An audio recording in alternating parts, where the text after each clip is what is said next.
Sejauh ini aksi KKB Papua masih saja meneror warga dan melakukan tindakan-tindakan kriminal yang membuat suasana mencekam di tanah Papua. Beberapa kali sudah letusan senjata antara TNI Polri dengan pihak OPM atau KKB di Intan Jaya. Kondisi itu membuat banyak warga yang mengungsi untuk menghindar dari maut. Kini beredar unggahan dari prajurit TNI Satgas Batalion Infanteri Para Rider 305 Tengkorak yang memperlihatkan sejumlah OPM lari terbirit-birit saat digempur militer TNI.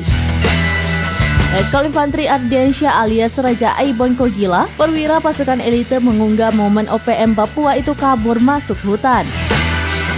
Diketahui peristiwa itu setelah pasukan Satgas Batalion Infanteri Para Rider 305 Tengkorak Kostrad melakukan pengejaran. Menurutnya, masyarakat Papua pelan-pelan menyadari dan menyikapi dengan mengambil sikap melawan OPM atau KKB Papua.